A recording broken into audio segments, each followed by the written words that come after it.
అన్నదాత అన్నదాత మీ అన్నదాత చెమటోడ్చి ఆహారాన్నందించే రైతన్న అనునిత్యం నీ కండదండగా నిలిచే నేస్తం ఎవరన్నా అన్నదాత అన్నదాత మీ అన్నదాత.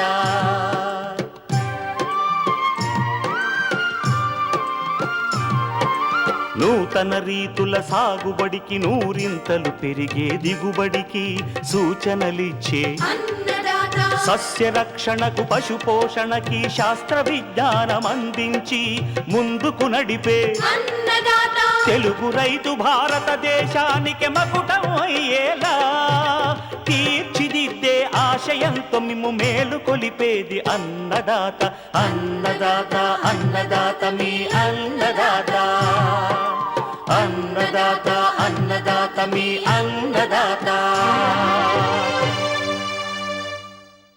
అన్నదాత ప్రేక్షకులకు నమస్కారం. ఈనాటి ముఖ్యాంశాలు: మిరప నాణ్యత పెంచే కోతానంతర జాగ్రత్తలు, చాందిని పూల సాగులో అధిక దిగుబడికి పాటించాల్సిన మెలకువలు,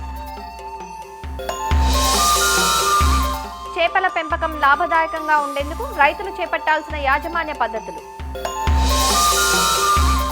ఇంకా జై కిసాన్ వ్యవసాయ సమాచారం.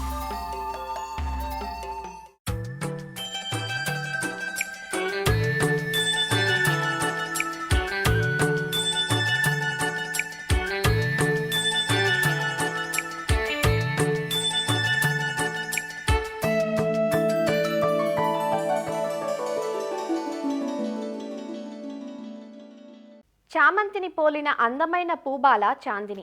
చాందినిని వార్షిక చామంతిగా పిలుస్తారు. విడిపూల కోసం వాడతారు. చాందినిలో తెలుపు, పసుపు రెండు రకాలు ఉన్నప్పటికీ తెలుపు రంగు పూలకు వాణిజ్యపరంగా మంచి గిరాకీ ఉంది. చామంతి పూతకాలం అయిపోయేటప్పటికీ జనవరి, ఫిబ్రవరి మాసాల నుంచి చాందిని పూలు మార్కెట్లో అందుకుంటాయి. చాందిని మొక్కలను అక్టోబర్ మాసం నుంచి డిసెంబర్ మాసం వరకు దఫదఫాలుగా నాటుకుంటారు. 130 నుంచి 150 రోజుల పంటకాలం కలిగిన చాందిని నుంచి వరుసగా 80 నుంచి 120 రోజుల పాటు ప్రతిరోజు పూల దిగుబడి పొందే అవకాశం ఉంది. ప్రస్తుతం తోటలన్నీ మొగ్గ, పూత దశలో ఉన్నాయి. చాందిని నుంచి మంచి పూల దిగుబడి కోసం సాగులో పాటించాల్సిన మెలకువలను శ్రీ కొండా లక్ష్మణ్ తెలంగాణ ఉద్యాన విశ్వవిద్యాలయం రాజేంద్రనగర్లోని ఉద్యాన కళాశాల ఆచార్యులు డాక్టర్ పి ప్రశాంత్ నుంచి తెలుసుకుందాం. ఈరోజు మనము చాందిని అంటే దండల చామంతి గురించి తెలుసుకుందాం. దండల చామంతి చాలా ముఖ్యమైన పంట. చామంతిలో ఇదొక జాతి. ముఖ్యంగా ఇది ఏకవార్షిక చామంతి పంట కాబట్టి దీన్ని సాగు చేయడం చాలా సులువుగా ఉంటుంది. కాబట్టి రైతు సోదరులు ఈ పంటను చామంతితో పాటు దీన్ని కూడా సాగు చేసుకుంటే దాంతో పాటుగా మంచి లాభాలను పొందడానికి అవకాశం ఉంటుంది. ఇది ఏకవార్షిక పంట కనుక దీని యొక్క కాలపరిమితి చాలా తక్కువగా ఉండటం వల్ల చామంతితో పోల్చుకుంటే ఇది తొందరగా పూతకు వస్తుంది. కాబట్టి దీన్ని చామంతితో పాటు కనుక సాగు చేసుకున్నట్లయితే మంచి లాభాలు ఇచ్చడానికి అవకాశం ఉంటుంది. ముఖ్యంగా దీన్ని కనుక గమనించినట్లయితే ఇది చాలా గట్టి పంట కూడా, చాలా తెగులను, చెడుపెడులను కూడా తట్టుకోవడానికి ఆస్కారం ఉండే పంట. ముఖ్యంగా ఈ పంటను కనుక గమనించినట్లయితే ఈ పంట మనకి 1 మీటర్ వరకు పెరుగుతుంది. దీంట్లో శాఖీయంగా కూడా ఎక్కువ కొమ్మలు ఉండటం వల్ల పూల దిగుబడి కూడా ఎక్కువగా ఉంటుంది. ఇందులో కనుక మనం రకాలను కనుక గమనించినట్లయితే తెలుపు మరియు పసుపు రంగు రకాలు ఎక్కువగా ఉన్నాయి. ఈ పసుపు రంగు రకాల కంటే తెలుపు రంగు రకాలకి మంచి గిరాకీ ఉంటుంది మార్కెట్లో. ఈ రకాలని మనం ఎన్నుకొని సాగు చేసుకోవాల్సి ఉంటుంది. ముఖ్యంగా ఈ పంటని కనుక మనం గమనించినట్లయితే ఈ పంట నులి పురుగులను కూడా తట్టుకోవడానికి ఆస్కారం ఉంది. అంతేకాకుండా ఈ పంట మనము ఎక్కువ లవణం ఉన్న నేలల్లో కూడా సాగు చేసుకోవచ్చు. అంటే 7.5 కన్నా ఎక్కువ ఉదజని సూచిక ఉన్న నేలల్లో కూడా సాగు చేసుకోవచ్చు. దీన్ని కట్ ఫ్లవర్గా కూడా సాగు చేసుకోవచ్చు, లేకపోతే విడిపూలుగా కూడా సాగు చేయడానికి అవకాశం ఉంటుంది. దీని వాతావరణ పరిస్థితులు కనుక మనం గమనించినట్లయితే ఇది అధిక ఉష్ణోగ్రతలని కానీ ఎక్కువ వర్షపాతాన్ని తట్టుకోలేదు. వర్షాలు ఎక్కువ ఉన్న సమయంలో దీన్ని కనుక మనం నాటుకున్నట్లయితే పూలు వర్షాలకి వడలిపోవడం జరుగుతుంది. పూల యొక్క నాణ్యత బాగా తగ్గిపోతుంది. అంతేకాకుండా అధిక ఉష్ణోగ్రతలు అంటే 35 కన్నా ఎక్కువ డిగ్రీల సెంటీగ్రేడ్ ఉష్ణోగ్రతలు ఉన్న సమయంలో కూడా దీన్ని సాగు చేయడానికి అనుకూలంగా ఉండదు. పూల నాణ్యత, దిగుబడి ఎక్కువగా తగ్గిపోతుంది. కాబట్టి దీన్ని కనుక సాగు చేయడానికి మనకి మినిమం ఉష్ణోగ్రతలు 16 డిగ్రీల సెంటీగ్రేడ్, మ్యాక్సిమం ఉష్ణోగ్రతలు 30 నుంచి 35 డిగ్రీల సెంటీగ్రేడ్ ఉన్న సమయంలోనే దీన్ని సాగు చేసుకోవడానికి అనుకూలంగా ఉంటుంది. అంతేకాకుండా దీని నేలని కనుక గమనించినట్లయితే ఇది ఎర్ర గరప నేలలు, సారవంతమైన ఎక్కువ సేంద్రియ పదార్థం ఉన్న నేలలు, అంతేకాకుండా మురుగునీరు ఇంకిపోయే ఎక్కువ నేలల్లో సాగు చేయడానికి అనుకూలంగా ఉంటుంది. ఎందుకంటే చామంతిలో వేరు వ్యవస్థ పైనే ఉండటం వల్ల దీని పీచు వేర్లు పైన ఎక్కువ విస్తరిస్తాయి కనుక దీనిలో మురుగునీరు వ్యవస్థ అంటే డ్రైనేజ్ ప్రాపర్గా ఉన్న నేలలోనే సాగు చేసుకున్నట్లయితే వేరుకుళ్ళు రాకుండా ఉంటుంది. కాబట్టి అలాంటి నేలనే ఎన్నుకోవాల్సి ఉంటుంది. దీని కాల పరిమితిని దీన్ని నాటుకునే సమయాన్ని కనుక గమనించినట్లయితే ముఖ్యంగా రైతు సోదరులు ఈ పంటను సెప్టెంబర్ మాసంలో కనుక విత్తుకున్నట్లయితే నారు పోసుకుని ఇది విత్తనం ద్వారా ప్రవర్ధనం చేసేది. మామూలు చామంతి అయితే మనం కొమ్మ కత్తిరింపులు కటింగ్స్ ద్వారా మనం ప్రవర్ధన చేసుకుంటాం, దాని కటింగ్లో నాటుకుంటాం. కానీ ఇది మాత్రము విత్తనం ద్వారా మనం చేసుకోవాల్సి ఉంటుంది. ఆ విత్తనం ద్వారా చేసుకోవడం కాబట్టి దీన్ని నార్మల్లో పెంచుకోవాల్సి ఉంటుంది. కాబట్టి విత్తనాన్ని మనము సెప్టెంబర్ మాసంలో కనుక విత్తుకొని నెల రోజుల తర్వాత అంటే అక్టోబర్ నవంబర్ మాసాల్లో కనుక నాటుకున్నట్లయితే దఫలవారీగా నాటుకున్నట్లయితే మనము దీన్ని పూలు మార్చి వరకు కనుక పొందడానికి అవకాశం ఉంటుంది. ఒక ఎకరానికి మనం సరిపడా విత్తనం కావాలంటే 250 నుంచి 300 గ్రాముల విత్తనం సరిపోతుంది. విత్తన శుద్ధి ఇది క్యాప్టన్ 2 గ్రాములు ఒక కేజీ విత్తనానికి విత్తన శుద్ధి చేసుకొని 1 మీటర్ వెడల్పు 3 నుంచి 4 మీటర్ల పొడవులో 15 సెంటీమీటర్ల ఎత్తులో నారుమడి చేసుకోవాలి. నారుమడిలో ముఖ్యంగా 1 స్క్వేర్ మీటర్కి 4 నుంచి 5 కిలోల పశువుల ఎరువుతో పాటు 2 నుంచి 3 కిలోల వర్మీ కంపోస్టు, 2 కిలోల కోకోపీట్ ఇవన్నీ మిశ్రాన్ని కలుపుకొని నారుమడిని చేసుకున్నట్లయితే నారుమడిలో మురుగునీరు వ్యవస్థ మంచిగా ఉండి మొక్కలు దృఢంగా పెరగడానికి అవకాశం ఉంటుంది. మొక్కలు నాటుకున్న టైంలో నారుమడిలో వరుసల్లో నాటుకోవాల్సి ఉంటుంది. నాటుకున్న తర్వాతకి వారం నుంచి 10 రోజుల్లో మొక్కలు మొలకెత్తుతాయి. మొలకెత్తిన తర్వాతకి 2 వారాలకి మనం ఒకసారి 999 1 గ్రాము ఒక లీటర్ కలిపి పిచికారి చేసినట్లయితే మొక్కలు దృఢంగా పెరుగుతాయి. నారుమడి పెంచుకున్న తర్వాతకి 30 నుంచి 35 రోజుల వ్యవధిలో దీన్ని ప్రధాన పొలంలో నాటుకోవాల్సి ఉంటుంది. 4 నుంచి 6 ఆకులు వచ్చిన తర్వాత ఆ వయసులో మొక్కలు నాటుకున్నట్లయితే దృఢంగా మొక్కలు పెరిగి ఏపుగా పెరిగి మనకి మంచి దిగుబడి వచ్చే అవకాశం ఉంటుంది. నేలను తయారీ విషయంలో చూసుకున్నట్లయితే 1 ఎకరానికి 8 నుంచి 10 టన్నుల పశువుల ఎరువు వేసుకోవాల్సి ఉంటుంది. అంతేకాకుండా 1 ఎకరానికి ఆఖరి దిక్కులో మనము 200 కిలోల సింగిల్ సూపర్ ఫాస్ఫేట్ 50 నుంచి 60 కిలోల మ్యూరేట్ ఆఫ్ పొటాష్ వేసుకోవాల్సి ఉంటుంది. దీనితో పాటు నత్రజని ఎరువు అయిన యూరియాని కూడా మనము 50 కిలోలు 1 ఎకరానికి కనుక వేసుకోవాల్సి ఉంటుంది. ఇలా వేసుకున్న తర్వాతకి ఆ మొక్కలను మడులు చేసుకొని ఆ తర్వాతకి మొక్కలు నాటుకోవాల్సి ఉంది. నాటుకోవడానికి మనము 30 సెంటీమీటర్లు ఇంటూ 30 సెంటీమీటర్ల దూరంలో నాటుకోవాల్సి ఉంటుంది. ఇలా మనకి 1 ఎకరానికి సుమారు 40 నుంచి 45 వేల మొక్కలు పడతాయి. కాబట్టి ఈ విధంగా నాటుకున్నట్లయితే మొక్కలు మంచిగా పెరగడానికి, ఎక్కువ వేపుగా పెరగడానికి, మొక్కలు పెరగడానికి మరియు శాఖీయంగా ఎక్కువ కొమ్మలు రావడానికి ఈ దూరంలో నాటుకుంటే మంచి ఎక్కువ అవకాశం ఉంటుంది. కాబట్టి ఈ విధంగా మొక్కలు నాటుకోవాల్సి ఉంటుంది. నాటుకున్న తర్వాతకి 30 రోజులకి మొక్కలు పెరుగుతున్న సమయంలో 30 రోజులకి రెండో దఫాగా పైపాటుగా నత్రజని ఎరువైన యూరియాని 50 కిలోలు 1 ఎకరానికి కనుక వేసుకున్నట్లయితే మొక్కలు బాగా శాఖీయంగా ఎక్కువ కొమ్మలతో పెరిగి ఎక్కువ దిగుబడి వచ్చే అవకాశం ఉంటుంది. అంతేకాకుండా నీటి యాజమాన్యాన్ని కనుక చూసుకున్నట్లయితే వాతావరణ పరిస్థితులను బట్టి నీరు ఇచ్చుకోవాల్సి ఉంటుంది. డ్రిప్ ద్వారా అయితే నీరు ఇచ్చినట్లయితే ప్రతి మొక్కకు 400 నుంచి 500 మిల్లీలీటర్ల నీరు ఇవ్వవలసి ఉంటుంది. అదే మామూలుగా నీరు ఇచ్చుకున్నట్లయితే ప్రతి 2 రోజులకి లేదా 3 రోజులకి వాతావరణ పరిస్థితులను బట్టి నీరు ఇచ్చుకునే అవకాశం ఉంటుంది. అంతేకాకుండా కలుపు నివారణ కనుక గమనించినట్లయితే 2 నుంచి 3 సార్లు చేతి కలుపు తీసుకోవాల్సి ఉంటుంది. ముఖ్యంగా మొక్కలు నాటిన 30 రోజులకి మొదటి కలుపు కనుక తీసుకున్నట్లయితే మొక్కలు వేర్లు బాగా పెరిగి మొక్కలు దృఢంగా పెరిగి ఎక్కువ కొమ్మలు వచ్చి ఎక్కువ దిగుబడి రావడానికి ఆస్కారం ఉంటుంది.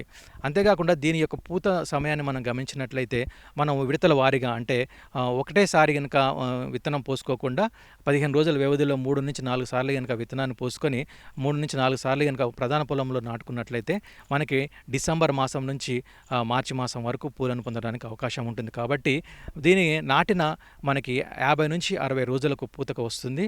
ప్రతి మొక్క నుంచి సుమారుగా 200 నుంచి 250 గ్రాముల పూలు అంటే 1/4 కిలో దిగుబడి వచ్చే అవకాశం ఉంటుంది. 1 ఎకరానికి కనుక మనం గమనించినట్లయితే సుమారు 4.5 నుంచి 6 టన్నుల దిగుబడి వచ్చే అవకాశం ఉంటుంది. కాబట్టి రైతు సోదరులు ఇలాంటి శాస్త్రీయపరమైన అవగాహనతో కనుక ఈ పంటను సాగు చేసుకుంటే మంచి దిగుబడి పొందడానికి అవకాశం ఉంటుంది.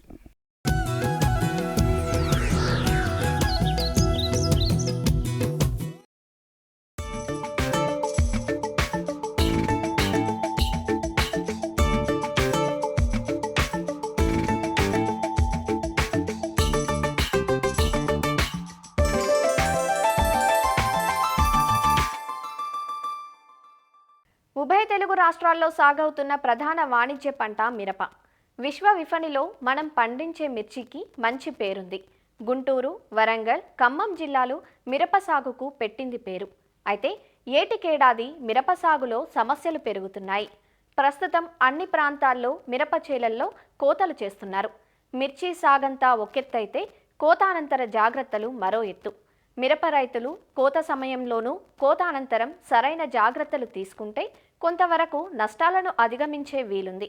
కోత ఆరుదల సమయంలో చేపట్టాల్సిన ఆ జాగ్రత్తలేవో ఇప్పుడు తెలుసుకుందాం.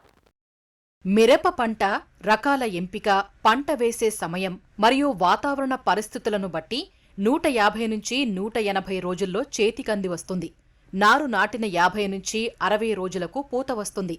పూత వచ్చిన సుమారు నెల రోజులకు పంట మొదలవుతుంది. మొదటి పంటను పచ్చిమిరప కింద కోసి తీసుకుంటారు. అనంతర కోతలను ఎండుమిర్చికి వదులుతారు. మిరపలో మంచి దిగుబడులు పొందటానికి రకాల ఎంపిక చాలా ముఖ్యం. ఎకరాకు సూటి రకాలైతే 25 క్వింటాళ్లు, హైబ్రిడ్ రకాల్లో 35 నుంచి 45 క్వింటాళ్లు ఎండుమిర్చి దిగుబడి రావటానికి అవకాశం ఉంటుంది. మిరపకాయల రంగు, ఘాటు, నాణ్యతను నిర్దేశిస్తాయి. మిరప నాణ్యతా ప్రమాణాలలో తేమ ప్రముఖ పాత్ర వహిస్తుంది. కాయలు కోసినప్పుడు 75 నుంచి 80% తేమ ఉంటుంది. దీనిని 10 నుంచి 11% వచ్చే వరకు ఆరబెట్టుకోవాలి. కాయ పొడవుగా ఉండి గింజల శాతం, వాటి బరువు, మంచి రంగు, ఘాటు కలిగిన కాయలు నాణ్యమైనవి. మిరప సాగులో కోతకు ముందు తీసుకోవాల్సిన జాగ్రత్తలేంటో చూద్దాం. కోతకు ముందే పంటకు నీటి తడులివ్వాలి. కాయ కోతకు కనీసం 15 రోజుల ముందు నుండి ఎటువంటి సస్యరక్షణ మందులు పిచికారీ చేయకూడదు. చేసినట్లయితే మిరపకాయల మీద అవశేషాలుండే ప్రమాదం ఉంటుంది. మిరప కోత సమయంలోనూ కోత అనంతరం తీసుకోవాల్సిన జాగ్రత్తలేంటో చూద్దాం. మొక్కల మీద పూర్తిగా పక్వానికి వచ్చి రంగు వచ్చిన కాయలను పొడి వాతావరణం ఉన్న సమయాల్లో మాత్రమే కోయాలి. కాయల్ని మొక్క మీద మరీ ఎక్కువగా పండనిస్తే కాయలు ముడతలు పడడమే కాకుండా సూర్యరశ్మి అధికంగా సోకి రంగు తగ్గి నాణ్యత కోల్పోతాయి. అలానే కాయ మొక్క మీద అరపండినట్లయితే కాయ పండిన వెంటనే ముడతలు పడి నాణ్యత కోల్పోతుంది. కాయలు పండిన తరువాత ఎక్కువ కాలం మొక్క మీద ఉంచినట్లయితే ఎండిన తరువాత పాలిపోయినట్లు కనిపిస్తాయి. అందువల్ల కాయలను రంగు తిరిగిన వెంటనే కోయాలి. ఇలా కోసినట్లయితే ఎండిన తరువాత తొడిమ ముడత పడక కాయలకు మంచి నిగారింపు వస్తుంది. వీలైనంతవరకు కాయకుళ్ళు తెగులు, కాయతొలుచు పురుగు ఆశించిన కాయలను వేరు చేసుకోవాలి. కాయ నాణ్యత, దిగుబడులు పెరగాలంటే సరైన సమయంలో కోయటంతో పాటు ఎప్పటికప్పుడు పండిన కాయలను తరచుగా వీలైనన్ని ఎక్కువసార్లు అంటే 7 నుంచి 8 కోతలు కోయాలి. కాయలు కోసిన తరువాత ఒకరోజు రాశిగా పోసి పట్టాలతో కప్పినట్లయితే కాయలన్నీ సరిసమానంగా పండుతాయి. కాయలు నేలపై నేరుగా గాని లేక ఇసుక లేదా పేడ అలికిన కళ్ళాలపై గాని ఆరబెట్టకూడదు. ఇలా ఆరబెట్టినట్లయితే ఆస్పరిజిల్లస్ అనే శిలీంధ్రం వలన ఆఫ్లాటాక్సిన్ అనే విష పదార్థాలు సోకే ప్రమాదం ఉంటుంది. దీనివలన కాయ నాణ్యత దెబ్బతింటుంది. కోసిన కాయలను పాలిథీన్ పట్టాల మీద కాని శుభ్రమైన కాంక్రీటు కళ్ళాల మీద మాత్రమే ఆరబెట్టుకోవాలి. 10% మించి ఎక్కువగా తేమ ఉండకుండా కాయలను పలుచగా పోసి కనీసం 15 నుంచి 20 రోజుల పాటు తిరగతిప్పుతూ ఎండబెట్టుకోవాలి. కాయలు ఎండకపోతే రంగును, మెరుపును త్వరగా కోల్పోతాయి. కాయలను రాత్రిళ్లు మంచుబారిన పడకుండా పరదాలు కప్పి ఉంచుకోవాలి. కాయలను ఎండబెట్టేటప్పుడు దుమ్ము, ధూళి, చెత్త చెదారం చేరకుండా శుభ్రంగా చేసుకోవాలి. తెగులు ఆశించిన తాలుకాయలు ఏరి వేరు చేసుకోవాలి. అకాల వర్షాలకు గురికాకుండా, మంచుబారిన పడకుండా, రంగు కోల్పోకుండా ఆధునిక డ్రయ్యర్లలో లేదా బ్యారెళ్లలో గానీ ఎండబెట్టి నాణ్యమైన మిరపకాయలను పొందవచ్చు. ఇలా ఎండబెట్టుకున్న మిరపకాయలను నిల్వ చేయడానికి తేమ లేనటువంటి పొడి గోనె సంచులను వాడుకోవాలి. ఎండిన కాయలను గోనె సంచులలో నింపేటప్పుడు కాయలపై నీరు చల్లకూడదు. నిల్వ చేసిన బస్తాలకు తేమ తగలకుండా అడుగున చాపలు లేదా వరిపొట్టు, కర్ర చెక్కలు లాంటివి పరుచుకోవాలి. గోడల నుండి 50 నుంచి 60 సెంటీమీటర్లు ఎడంగా బస్తాలను పేర్చుకోవాలి. శీతలీకరణ గిడ్డంగుల్లో నిల్వ చేస్తే కాయలో 8 నుంచి 10 నెలల వరకు రంగు, నాణ్యత కోల్పోకుండా ఉంటాయి. కాయలు రంగు రావటానికి నిషేధిత కృత్రిమ రంగులను వాడకూడదు. నిల్వ చేసిన మిరపకాయలను అప్పుడప్పుడు ఎండబెడుతూ ఉండాలి. ఇలా అన్ని రకాల జాగ్రత్తలు పాటించినట్లయితే మిరపలో నాణ్యమైన దిగుబడులు రైతులు పొందవచ్చు.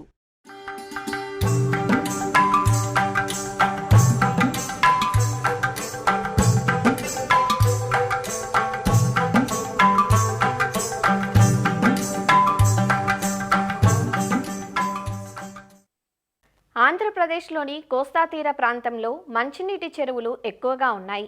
వీటిలో కార్పు రకాలైన బొచ్చె, రోహు, మృగాల వంటి చేప రకాలను పెంచుతూ ఉంటారు.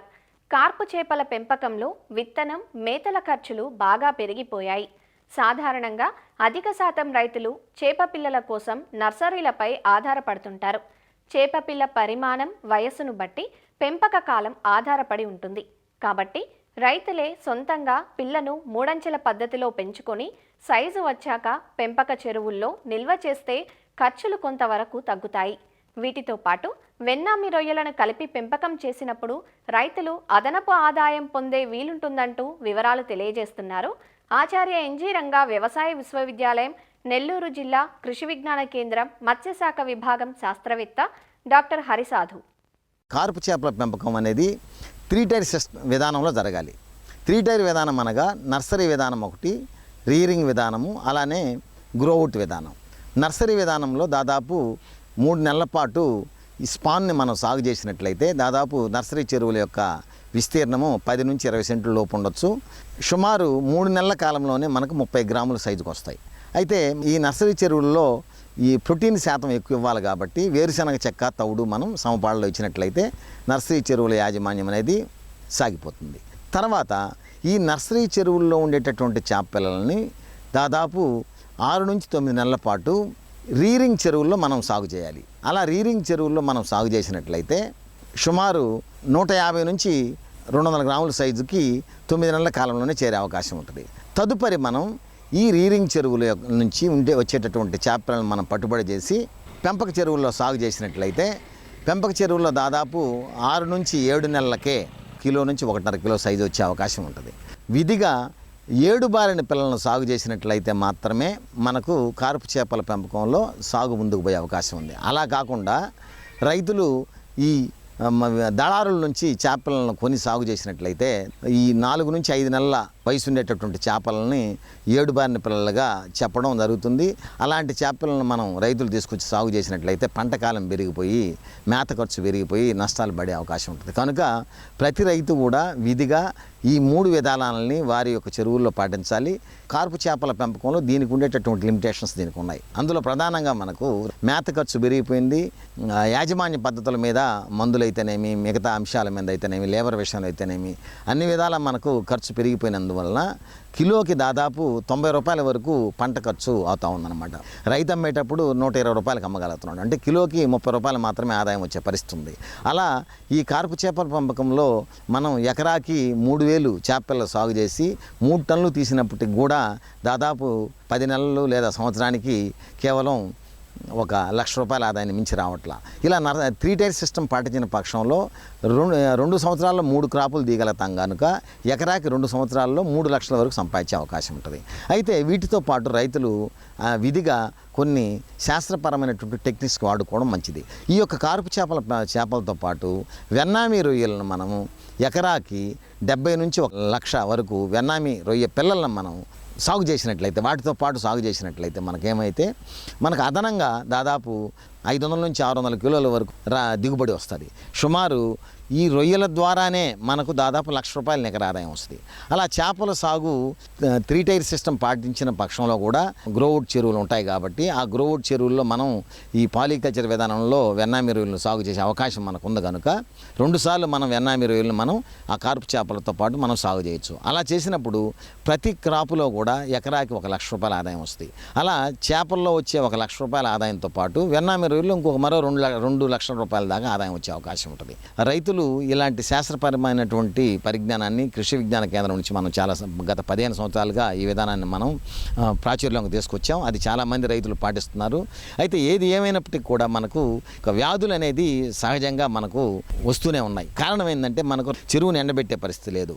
అందువల్ల ప్రధానంగా మనకు ఈ ఆర్గానిక్ లోడ్ పెరగడం, బ్యాక్టీరియల్ లోడ్ పెరగడం జరుగుతుంది కనుక రైతులు ఈ వ్యాధుల నివారణలో భాగంగా మనకు ఎప్పటికప్పుడు ఎకరాకి ఒక 5 కిలోలు సాయిల్ మ్యాక్స్ లాంటి మందులను మనం వాడినట్లయితే నీటిని మరియు నేలని ఇవి శుద్ధిపరిచి మంచి ఉపయోగకరమైన బ్యాక్టీరియా కనుక అనుకూలంగా చేసే అవకాశం ఉంటుంది. దాంతోపాటు మనకు మినరల్స్ మనం ప్రతి ఎకరాకి 10 కిలోల పాటు క్లోరైడ్ ప్లస్ ఒక 10 కిలోలు, హైమిన్ ప్లస్ ఒక 10 కిలోలు మనం ఇచ్చినట్లయితే చేపల చెరువుల్లో మన పాలికల్చర్ విధానం రొయ్యలకు మరియు చేపలకు కూడా ఇవి బాగా ఉపయోగపడి అనుకూలమైనటువంటి గ్రోత్ వచ్చే అవకాశం ఉంటుంది.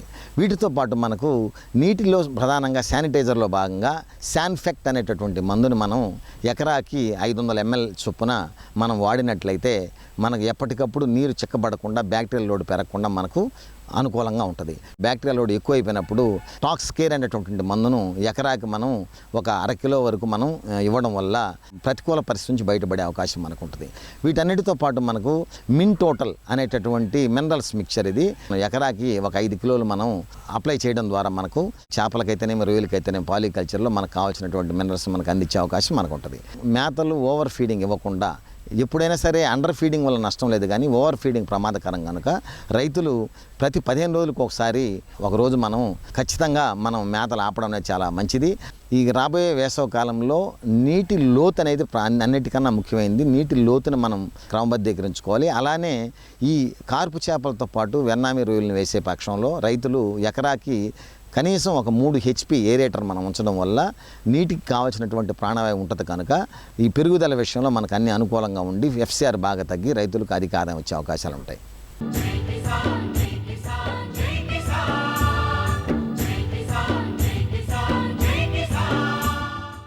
వ్యవసాయ సమాచారం ఇప్పుడు జై కిసాన్లో చూద్దాం.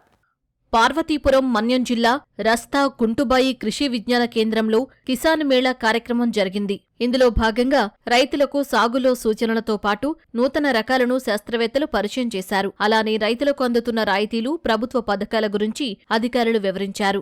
రైతులు సమీకృత వ్యవసాయంపై దృష్టి సారించాలని, సంఘాలుగా ఏర్పడి పంటను మార్కెట్ చేసుకోవాలని సూచించారు. ఈ కార్యక్రమానికి అధిక సంఖ్యలో రైతులతో పాటు ఆంగ్రూ ఉపకులపతి డాక్టర్ శారదా జయలక్ష్మి, స్థానిక అధికారులు, ప్రజాప్రతినిధులు హాజరయ్యారు. గిరిజన రైతులు పండించే సహజ ఉత్పత్తులు, విలువ జోడింపు ఉత్పత్తులను స్టాళ్లు ఏర్పాటు చేసి ప్రదర్శించారు. రైతు పండించినటువంటి పంటలు ఏవైతే ఉన్నాయో అవన్నీ కూడా ఏ విధంగా మీరు పండిస్తున్నారు, అలాగే ఏ విధంగా దిగుబడి అందుతున్నాయి, ఇవన్నీ కూడా తెలుసుకోవడానికి ఇలాంటివన్నీ కార్యక్రమాలు చేయడం జరుగుతుంది. ఈ ప్రాంతం కెమికల్స్ లేని వ్యవసాయం చేయడానికి అనువైనటువంటి ప్రాంతం. స్టాల్స్ అన్నిటినీ చూసినప్పుడు ఇక్కడ రైతులకు ఏ పంటలైతే మంచి ఆదాయాన్ని ఇస్తాయో ఆ పంటలను మా యూనివర్సిటీ తరపు నుంచి మేము ప్రమోట్ చేయాలని ఆశిస్తున్నాము. కిసాన్ మేళా అంటే రైతులందరూ ఒక చోట కూడి మరింత అభివృద్ధి ఎలా కావాలని మాట్లాడుకునేటువంటి ఒక వేదిక. మనం వరి వేశాం, కానీ తక్కువ కాలంలో తక్కువ వ్యాధులతో ఎక్కువ పంటనిచ్చేటువంటి మెరుగైన రకాలు ఏమున్నాయో మనం తెలుసుకోవాలి అంటే ఇక్కడ మీరు చూస్తే మొదటి స్టాల్లో అనేక రకాలైనటువంటి విత్తనాలని వేలాడదీశారు. జీడి మామిడికి సంబంధించినటువంటి స్టాల్స్ ఉన్నాయి. వేరే వాళ్ళు ఎలాంటివి పండిస్తున్నారు, ఎక్కువ బరువు వచ్చేటువంటి గింజలు మనం కూడా మన తోటలో కూడా ఎక్కువ బరువు ఉన్నటువంటి జీడి మామిడి గింజలు రావాలి అంటే ఏం చేయాలని వాళ్ళని మనం ప్రశ్నించాలి. మరిన్ని విభిన్న అంశాలతో రేపటి అన్నదాతలో మళ్ళీ కలుసుకుందాం. నమస్కారం. అన్నదాతలు తమ సందేహాలు, సమస్యలను 1800-425-4085 టోల్ ఫ్రీ నెంబర్లో ఉదయం 10 గంటల నుంచి 11 గంటల మధ్య పని దినాలలో సంప్రదించగలరు.